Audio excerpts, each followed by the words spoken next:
Bismillahirrahmanirrahim.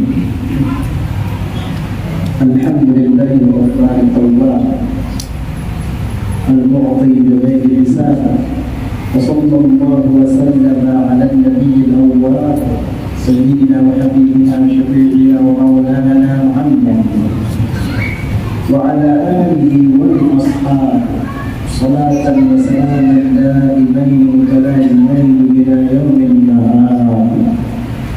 Allahumma salli wa sallim ala sayyidina Muhammad nurika as-sari wa madadika al-jari wa jma'na bihi fi kulli aqwalina wa ala alihi wa sahbihi ya nur amma ba'd. Namanya ta'alluma wa ta'lim wa tadakkur wa tadkir wa nafa'a wa ittiba' wa ibadata wa istidana wa taqwa wa tamassuk بكتاب الله وسنة رسوله والدعاء إلى الهدى والدلالة على الخير ابتغاء وجه الله ومرضاته وفضله ومراده سبحانه وتعالى.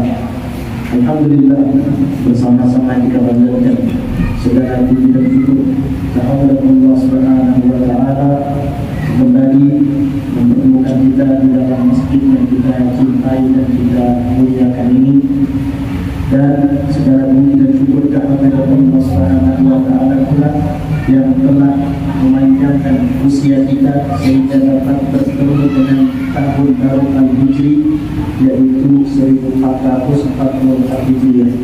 Mudah-mudahan segala amal ibadah kita yang kita lakukan di tahun-tahun yang lalu dan di tahun-tahun mendatang diterima oleh Allah. Juga mudah-mudahan segala dosa dan kesalahan yang kita lakukan di tahun-tahun yang lalu dan di tahun-tahun yang akan datang kelak diampuni dan dihapus oleh Allah Subhanahu wa taala.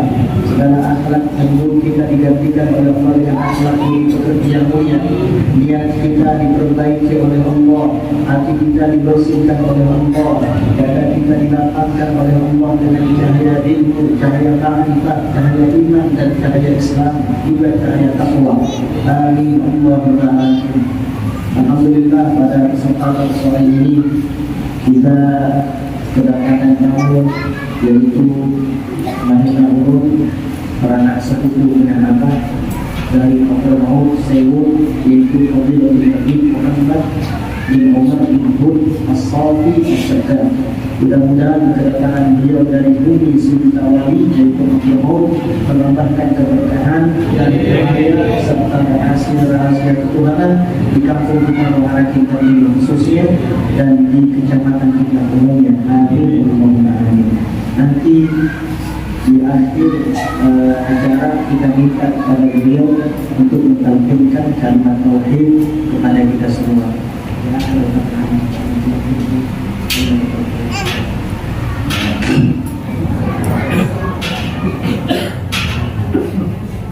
Syekh al-Musannif rahimahullah ta'ala wa nafa'ana bih bi ulumihi wa asrarihi amin. Radhiyallahu ankum. وعليك بالتوكل على الله فإن من توكل على الله كفاه وأغناه وتولاه ومن يتوكل على الله فهو حسبه والتوكل من ثمرات صدق التوحيد وثباته في القلب واستيلائه عليه. قال الله تعالى رب المشرق والمغرب لا إله إلا هو فاتخذه وكيلا.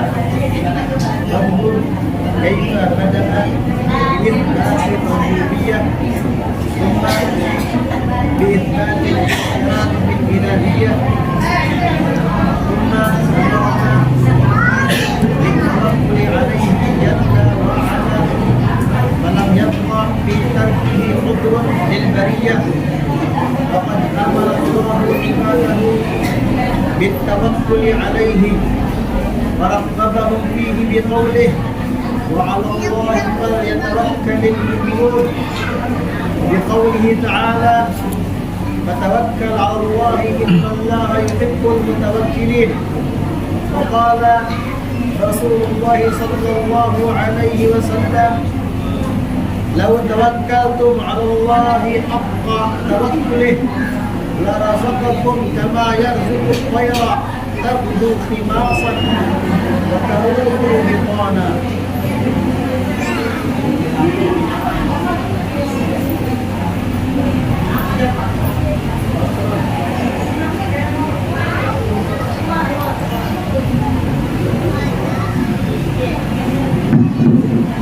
Faslun tasalu wa alaika bitawakkuli ala Allah. Hendaknya engkau bertawakal kepada Allah Subhanahu wa taala. Bertawakal dalam artian berserah diri kepadanya. Fa inna man tawakkala 'ala Allah kafahu wa aghnahu wa tawalla.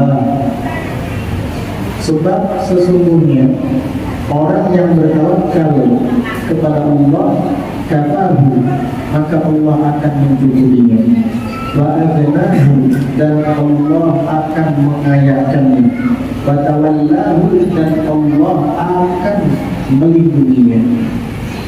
Ini adalah buah hasil dari tawakal seorang hamba kepada Tuhannya. Allah yang Maha Kuasa itu akan mencukupinya. Allah yang Maha Kaya akan mengayakannya, dan Allah yang Maha Melindungi akan melindunginya apabila ia berpasrah diri atau bertawakal kepada Allah Subhanahu wa taala. Di dalam Al-Qur'an Allah Ta'ala berfirman, "Wa may yatawakkal 'ala Allahi fa huwa hasbuh." Dan barang siapa yang bertawakal kepada Allah, fa huwa hasbuh, maka ia yang mencukupinya, yakni Allah yang akan mencukupinya. Wa tawakkul, dan bertawakal itu min tawarati sidqi tauhid wa thabatihi fil qalbi wastilaihi alaihi. Dan bertawakal itu adalah bahagian daripada buah-buah kesungguhan tauhid seseorang, serta menetapnya tauhid itu di dalam hati, wastilaihi, dan berkuasanya tauhid itu alaihi, atas hati. Artinya orang yang kuat tauhidnya kepada Allah, maka dia akan semakin percaya dengan Allah, semakin berpasrah diri kepada Allah.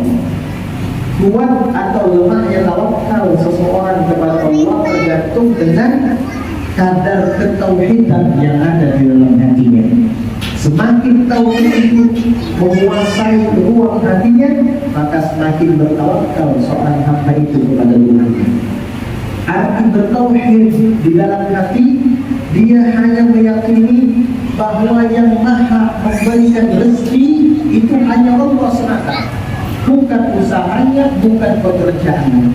Usaha dan pekerjaan itu hanya perantara, namun yang Maha memberikan rezeki tetap Allah Ta'ala jua. Sehingga dia lebih percaya kepada Allah daripada kepada pekerjaan. Tidak kayak kita, lebih percaya kepada pekerjaan daripada kepada Allah. Buktinya ketika hilang pekerjaan, bingung, gelisah, mengeluh. Padahal waktu dia dulu masih kecil belum bekerja, Allah memberinya kehidupan, memberinya makan, rezeki, minuman sampai dewasa. Dia lupa itu. Yang Maha memberinya kehidupan, memberinya makan dan minum di waktu dia masih kecil, juga Maha Kuasa untuk memberinya makanan, kehidupan dan minuman sewaktu dia sudah dewasa. Karena tauhidnya kurang, akhirnya mengeluh, akhirnya gelisah. Begitu. Orang yang percaya bahwa Allah adalah Maha melihat, Allah Maha mendengar, bahkan Maha mengetahui segala apa yang ada di dalam hati hamba, orang yang semacam ini dia lebih percaya kepada Allah Subhanahu wa taala daripada kepada makhluk. Sehingga dia lebih bertawakal kepada Allah daripada percaya kepada makhluk.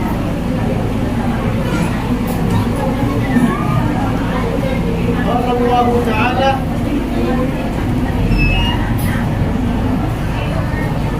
Allah Subhanahu wa taala berfirman, Rabbul Masyriqi wal Maghribi. Allah itu adalah Tuhan timur dan Tuhan barat. Artinya Tuhan semua makhluk yang ada di timur dan Tuhan semua makhluk yang ada di barat. Allah Ta'ala Tuhannya satu, tunggal, la ilaha illahu, tidak ada Tuhan selain dia. Fattakhidhu wakila, maka jadikan dia sebagai perwakilan kamu. Tuhan orang-orang timur, Indonesia, Malaysia, Brunei, semuanya adalah Allah Subhanahu wa Ta'ala. Dan Tuhan orang-orang yang ada di sebelah barat pun Allah Subhanahu wa Ta'ala. Tuhan orang Amerika, Tuhan orang Inggris, Tuhan orang Eropa, semua adalah Allah Subhanahu wa Ta'ala. Walaupun mereka mengingkari, tetap saja yang namanya Tuhan kita dan Tuhan mereka semua adalah Allah Subhanahu wa Ta'ala. Kalau kita meyakini dan mempercayai bahwa Allah adalah Tuhan semua makhluk yang ada di timur dan semua makhluk yang ada di barat, kenapa kita mesti ragu? Kenapa kita harus ragu atau gelisah? Fattakhidhu wakila, maka jadikanlah ia sebagai wakil kamu. Artinya semua urusan kamu serahkan kepadanya. Setelah berikhtiar, setelah berusaha, serahkan urusan itu kepada Allah Subhanahu wa Ta'ala.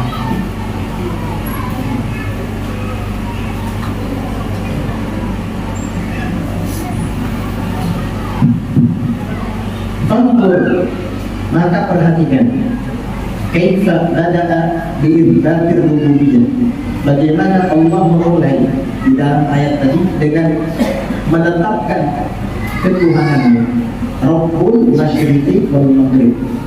Di sini Allah menjelaskan bahwa Dia adalah Tuhan, pemilik timur dan barat, penguasa makhluk yang ada di timur dan di barat. Di sini Allah memulai dengan kalimat Rabbul Masyriqi wal Maghrib.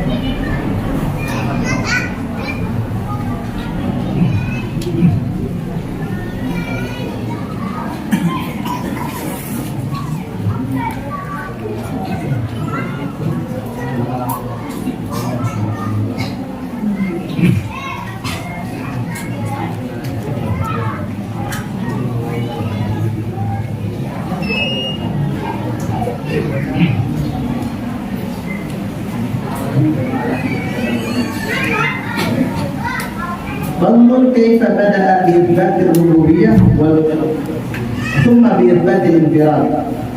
Lihat, perhatikan bagaimana Allah menetapkan ketuhanannya dengan firman-Nya Rabbul Masyriqi wal Maghrib, Tuhan timur dan Tuhan barat, pemilik timur dan pemilik barat, semua makhluk yang ada di timur dan di barat. Ini Allah lah Tuhan, Allah lah yang maha berkuasa pada mereka. Thumma bi'idzatil infiradi bil ilahiyah. Kemudian Allah Ta'ala tetapkan akan kemahatunggalannya bil ilahiyah, dengan ketuhanan, dengan firman-Nya la ilaha illahu, tidak ada Tuhan selain Dia. Di sini Allah mengisbatkan bahwa Zat-Nya adalah maha tunggal, tidak ada Tuhan selain Dia. Kamu kalau percaya tidak ada Tuhan selain Allah yang maha berkuasa, yang maha menentukan segalanya, kenapa harus risau? Kenapa harus gelisah? Kenapa harus kebingungan? Tsumma amarana bitawakkuli alaihi jalla wa ala. Kemudian Allah perintahkan kita untuk bertawakal, berpasrah diri alaihi, atasnya, jalla wa ala, zat yang maha luhur dan lagi maha tinggi. Falam yabqa fi tarkihi udhrun lil bariyah, maka tidak ada tersisa di dalam meninggalkannya bertawakal itu udhrun atau alasan apapun lil bariyah, bagi seluruh bariyah makhluk ini. Allah Ta'ala sudah tetapkan ketuhanannya dengan firman-Nya Rabbul Masyriqi wal Maghrib. Kemudian Allah Ta'ala tetapkan kemahatunggalannya dengan firman-Nya la ilaha illahu. Artinya kamu tidak usah lagi nyari siapapun, cukup dengan Allah dan kepada Allah saja. Lalu diperintahkan lagi fattakhidhu wakila, maka jadikanlah ia sebagai wakilmu, pelindungmu, yang mengawasimu. Begitu. Kita ketika memiliki sebuah tempat usaha besar, lalu kemudian kita sewa beberapa orang untuk menjaga tempat kita tersebut, yang sekarang dikenal dengan security atau satpam. Ketika kita tinggalkan tempat kerja kita itu, gudang kita itu yang diawasi oleh security atau satpam, hati kita merasa tenang, hati kita merasa tidak gelisah karena ada yang mengawasi. Siapa? Security, satpam. Siapa security dan satpam itu? Manusia biasa yang lemah. Kalau dia ngantuk dia bisa tidur. Kalau dia kelaparan dia makan. Nah, kalau dia lengah bisa saja orang jahat masuk ke gudang itu. Tapi kita merasa tenang, tidak gelisah ketika ada satpam dan security yang menjaga tempat usaha kita. Kenapa kita masih gelisah ketika memasrahkan segala urusan kita kepada Allah Subhanahu wa taala yang tidak pernah mengantuk, la ta'khudhuhu sinatun wa la naum, dan tidak pernah tidur? Kenapa kita mesti risau ketika menyerahkan segala urusan kita kepada Allah, Zat yang tidak makan dan tidak minum, melainkan Dia yang memberi makan dan memberi minum? Kepada makhluk kita bisa tenang, masa kepada Allah pencipta makhluk kita tidak tenang? Mestinya lebih tenang ketika memasrahkan segala urusan kita kepada Allah ketimbang kepada makhluk. Disinilah letak lemah atau kuatnya tauhid seseorang. Karena bertawakal ini urusannya kembali kepada tauhid. Kuat atau lemahnya ada di situ. Kalau kita masih risau, masih tidak tenang, berarti tauhid kamu kurang. Nah, di sini kita bisa menguji tentang tingkat ketauhidan kita, lemah atau kuat. Apakah ada rasa pasrah dan tawakal kepada Allah ataukah tidak? Jika ada, berarti cikal bakal kuatnya tauhid ada di dalam sana. Tinggal kita siram, kita jaga, dan kita pupuk agar semakin tumbuh dan kuat. Begitulah para arifin, begitulah para awliya dan sholihin. Kadar tingkatan ketauhidan mereka itu tinggi, sehingga tawakal mereka itu sangat kuat kepada Allah Subhanahu wa taala. Karena orang-orang yang bertawakal itu derajatnya macam-macam, mulai dari level yang paling bawah sampai atas. Abu Hamzah As-Sufi rahimahullahu ta'ala, itu Abu Hamzah termasuk orang yang sangat kuat tawakalnya kepada Allah. Suatu saat dia berjanji dengan dirinya sendiri dan hanya Allah yang tahu. Dia bilang, demi Allah, dari sejak saat ini saya hanya bertawakal kepada Allah dan tidak memerlukan atau berhajat kepada makhluk lagi. Sehingga apabila saya mengalami sesuatu, saya akan minta bantuan dan pertolongan hanya kepada Allah, bukan kepada yang lain. Sehingga pada suatu ketika Abu Hamzah As-Sufi rahimahullahu ta'ala sedang berjalan untuk pergi haji ke tanah suci.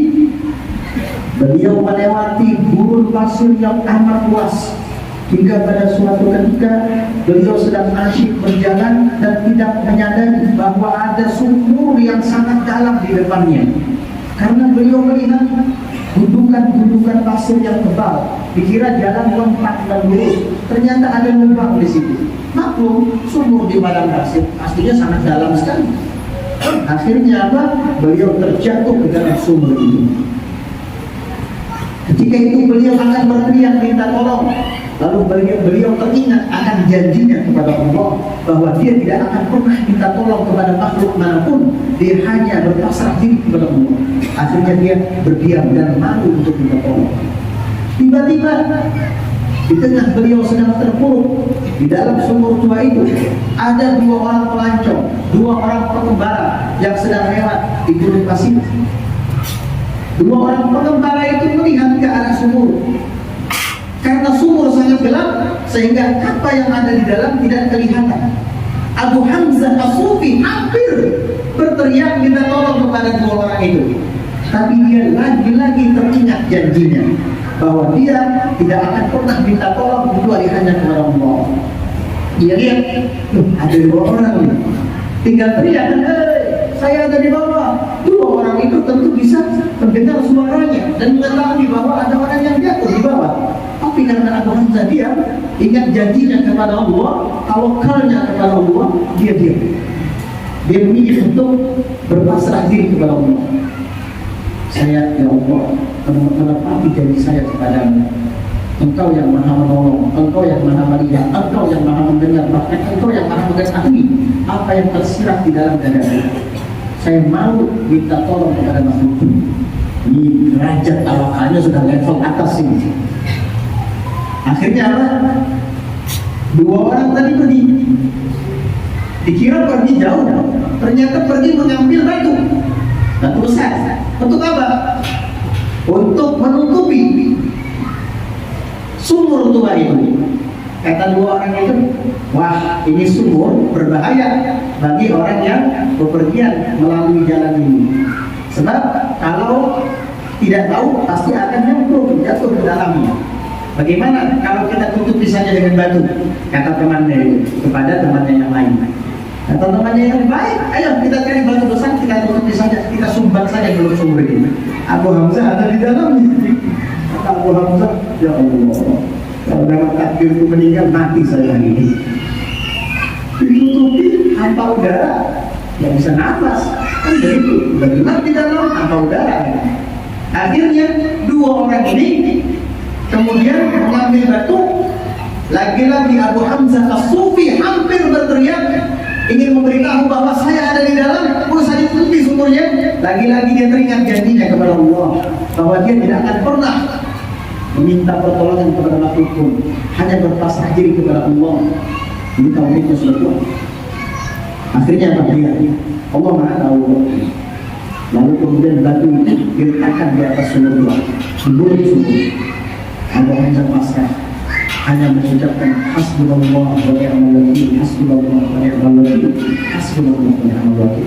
Cukup Allah perwakilanku, Dia Maha tahu dan Dia sebaik-baik perwakilan. Tiba-tiba di tengah-tengah dia sedang seperti itu, terdengar auman binatang buas yang suaranya itu sangat mirip dengan suara singa. Auman suara binatang buas itu menggelegar sampai ke dalam sumur tua itu dan didengar oleh Abu Hamzah As-Sufi. Suara apa lagi itu, kata Abu Hamzah? Ternyata binatang buas yang ada di dekat sumur tua itu adalah singa raksasa yang berbadan besar, yang kemudian singa itu menggeser batu yang menyumbat sumur tua tersebut dengan mudahnya karena badannya memang sangat besar. Dia geser dengan kakinya sehingga batu itu tersisih dari mulut tua. Kaget Abu Hamzah, dia dari bawah melihat jelas makhluk besar itu. Ternyata singa raksasa. Bentuk urusan. Ada apa lagi, kata Abu Hamzah As-Sufi? Jangan-jangan ini adalah singa padang pasir yang sedang kelaparan, yang sedang mencari mangsa. Ya Allah, kalau memang saya ditakdir di dunia, ya apa saya jadi makanan singa ini? Tiba-tiba singa raksasa yang besar itu menghulurkan tangannya ke arah sumur. Saya tambah kaget. Tapi tangan itu mendekati tubuh saya. Seakan-akan saya pahami dari bahasa isyaratnya menyuruh saya untuk berpegangan. Akhirnya saya pegang tangan singa yang besar itu, tiba-tiba dia angkat sehingga aku pun terbebas dari keterpurukanku di dalam sumur tua. Sehingga aku keluar lagi ke tanah lapang bumi pasir itu. Saya langsung kaget. Saya kira singa ini ingin memaksa saya, malah sebaliknya menyelamatkan saya dari keterpurukan saya di dalam sumur tua itu. Akhirnya Abu Hamzah As-Sufi mendengar suara mengatakan, "Kaifa ya Abu Hamzah, najainaka minal halak bil halak." Bagaimana wahai Abu Hamzah, aku telah selamatkan engkau dari kebinasaan dengan makhluk yang membinasakan. Sehingga ditundukkan oleh Allah Subhanahu wa Ta'ala untuk menyelamatkan Abu Hamzah As-Sufi yang terpuruk di dalam gua, di dalam sumur tua itu. Kami selamatkan engkau dari kebinasaan, yaitu sumur tua, bin halak, dengan makhluk yang bisa saja membinasakan kamu, yaitu singa besar ini. Berkat apa? Berkat tawakalnya kepada Allah. Dia sudah mengikat janji kepada Allah sehingga mampu untuk minta tolong kepada makhluk, dan Allah tidak akan pernah mengingkari janjinya. Innallaha la yukhliful mi'ad. Allah tidak pernah mengingkari janjinya. Cuma ketauhidan kita tidak selevel ketauhidan Abu Hamzah As-Sufi. Jadi jangan macam-macam, jangan ikut-ikutan kayak beliau. Ini maunya beda lagi. Ini gak dibuat-buat. Kalau kita mungkin dibuat-buat nanti. Luar biasa. Dan itu yang dipraktekkan oleh Nabi kita Ibrahim alaihissalam. Wah itu khurafat, wah itu hanya cerita fiktif, khayalan. Tunggu dulu. Itu disebutkan ulama besar di zamannya. Asy-Syaikh Abdullah bin As'ad Al-Yafi'i di dalam kitabnya Hikayatus Shalihin, Rawdhur Rayahin fi Hikayatus Shalihin, itu disebutkan tentang cerita Abu Hamzah As-Sufi. Tapi kitab-kitab tasawuf lainnya disebutkan. Kalau kamu katakan ini cerita fiktif atau ini hanya sekedar khurafat, diada-ada, dibikin-bikin, nanti kamu juga akan mengingkari cerita Nabi Ibrahim ketika dibakar ke dalam api yang begitu besar. Kejadiannya hampir sama dengan ini. Abu Hamzah As-Sufi juga yang dijadikan teladan dan panutan oleh beliau adalah para nabi dan para rasul. Nabi Ibrahim itu ketika akan dilemparkan ke dalam api, ketika beliau sedang melayang di udara, malaikat Jibril datang dan menawarkan bantuan. Ya Ibrahim, alaka hajatun? Wahai Ibrahim, kamu punya hajat? Minta bantuan sama saya siap bantu kamu. Mereka lemparkan kamu dengan menjanib ke arah api besar itu, dan saya akan halau engkau darinya. Bisa. Saya akan bawa kamu terbang ke langit ketujuh. Bisa, wahai Ibrahim. Apa jawaban Nabi Ibrahim? Amma ilaika kala. Adapun kepadamu wahai Jibril, saya tidak punya perlu. Saya berharap kepadamu. Hasbi Rabbi ilmuhu bihali.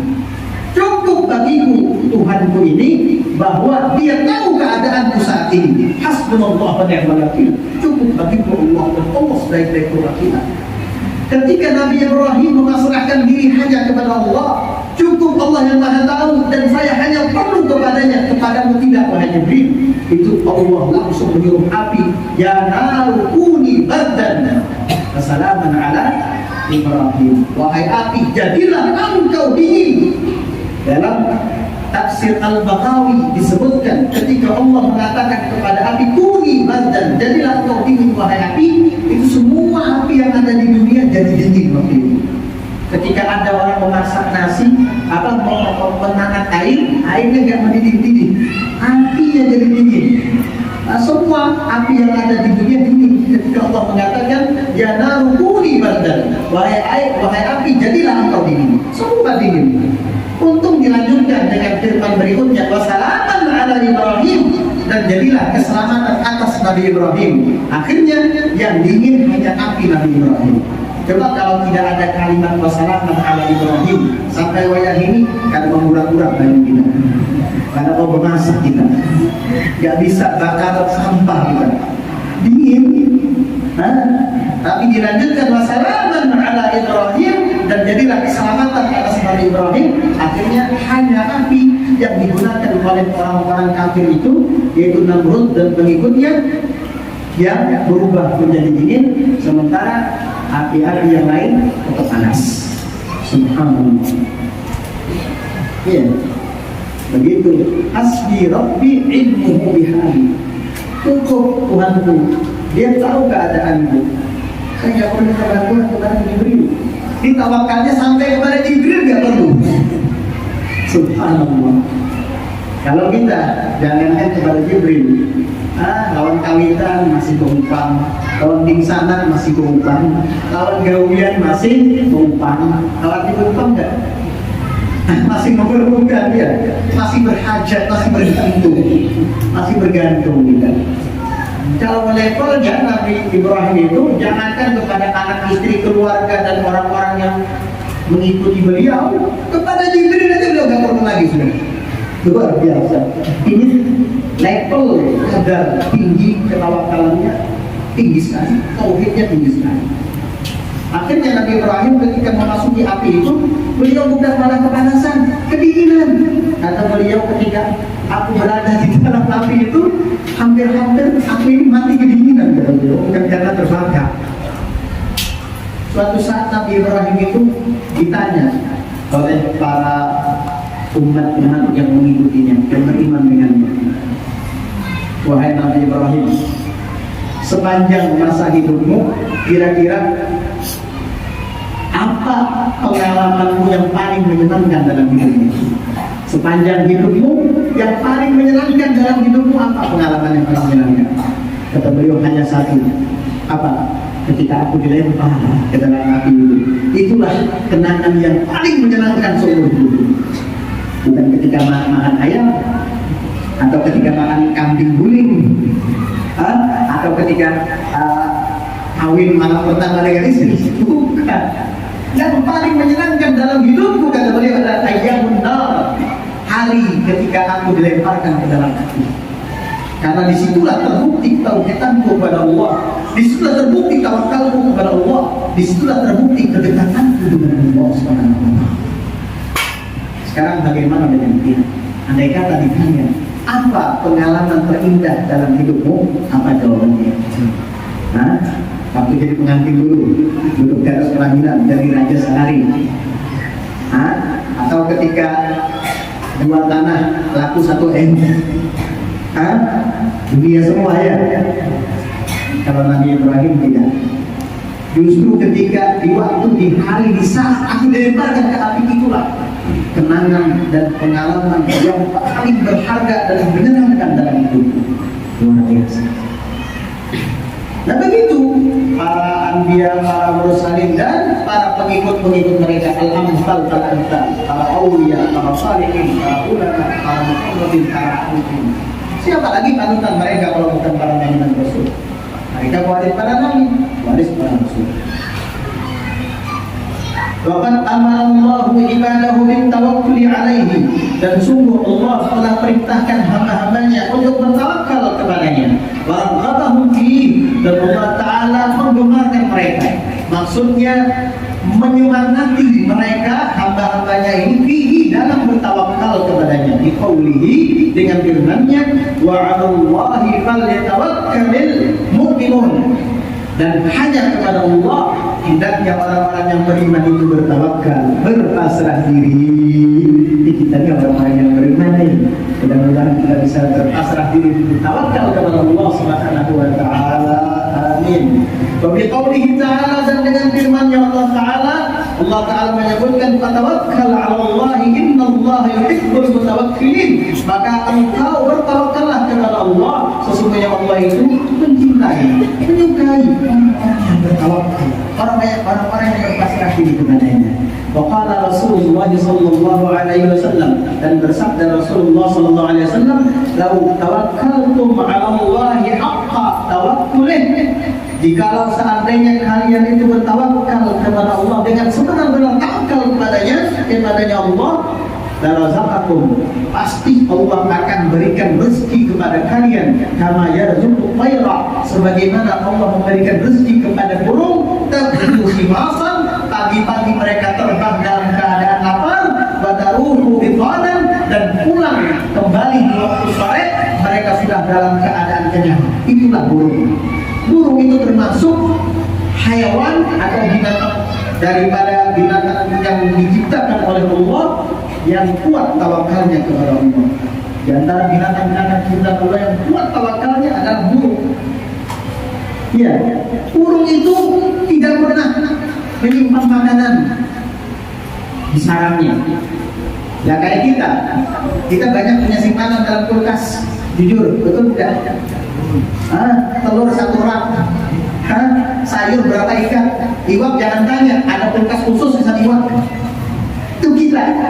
Burung tidak menyimpan apa-apa di dalam sarangnya. Kadang burung itu punya anak, apalagi walet. Walet kalau punya anak 2 biasanya. Kau tahu bet? Saya tahu, saya bisa walet. Itu kalau walet itu punya telur 2 telurnya. Kalau menetas 2 anaknya. Dan di sarang walet itu dia nggak nyimpan makanan di sini. Kan? Luar biasa. Lihat aja sarang-sarang burung, nggak ada simpanan di sana. Tapi mereka setiap pagi ikhtiar, tak butuh pagi pergi dalam keadaan apa ini? Ketika tahu, ketika pulang di waktu sore, lingkungan udah kenyang perutnya. Tahu dan tidak menyimpan apa-apa di rumah, di sarang. Bisa nggak kayak gitu? Kalau kita ibarat cukup seminggu, gula kopi cukup seminggu, menyimpan gitu. Berat, ya berat, tapi pahalanya juga besar. Kadar ketauhidanmu terbukti di sini, dan engkau akan semakin dekat dengan Allah Subhanahu wa Ta'ala. Mudah-mudahan Allah karuniakan kepada kita hakikat tauhid dan hakikat tawakkul tasarruf padanya. Amin. Allahumma amin. Sebagaimana tadi yang kita mengatakan di awal majlis, juga pada Fadilatul Habib Muhammad bin Umar bin Hud As-Sadat As-Safi untuk mengajarkan kita kalimat tauhid. Beliau pernah mendengar kalimat tauhid dibacakan oleh guru-guru beliau, yang diantaranya beliau pernah juga mendengar kalimat tauhid dari Al-Imam Khalifatul Islam Al-Habib Abdul Qadir bin Ahmad As-Sadat dan beberapa orang yang ada di zaman beliau dari ulama-ulama dan awliya serta Arab Salih. Mari bersama kita ikuti kalimat tauhid yang beliau baca bersama. Ya, talqin itu kalimat talqin seseorang mengucapkan kita ikuti, itu talqin namanya. Ya, jadi beliau mengucapkan kalimat tauhid, kita baca setelah beliau. Begitu. Ya. La ilaha illallah.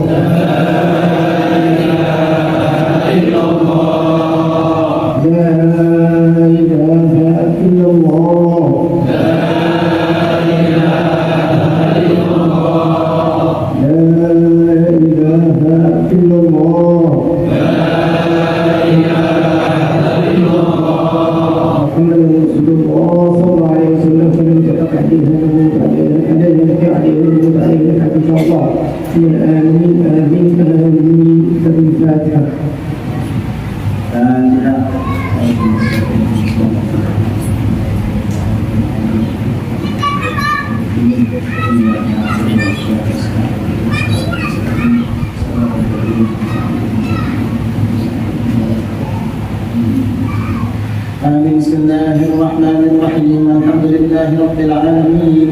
Allahumma salli wa sallim ala sayyidina Muhammadin wa ala alihi wa sahbihi ajma'in.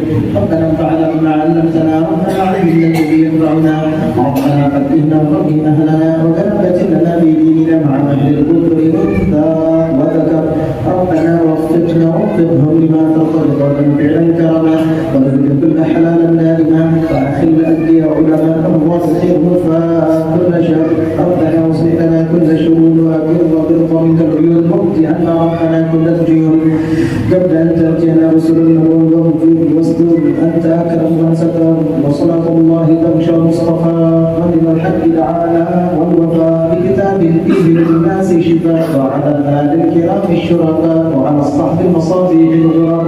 اللهم اهدنا بهداك واجعلنا ممن يسارع في رضاك ولا تولنا وليا سواك ولا تجعلنا ممن خالف امرك وعصاك. وصلى الله على سيدنا محمد النبي الامي وعلى اله وصحبه وسلم. سبحان ربك رب العزه عما يصفون